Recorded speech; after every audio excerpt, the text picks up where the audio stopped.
بسم الله الرحمن الرحيم.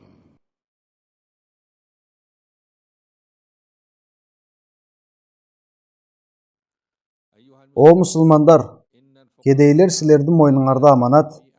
Аларга жөлөк болуп көмөк бергиле.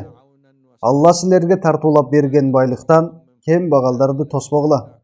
Аларды сыйлагыла, берешендик кылгыла.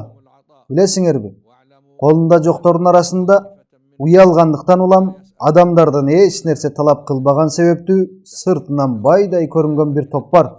Аларды издегиле. Бул кыйынчылыкта абийирин сактап, жүздөрүнүн суусун төгүлбөөгө жардам бергиле.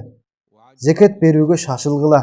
Бул адам баласына келген катаал кыйынчылыктардан жеңил желпи чыгып кетүүгө бөлгө түзөт.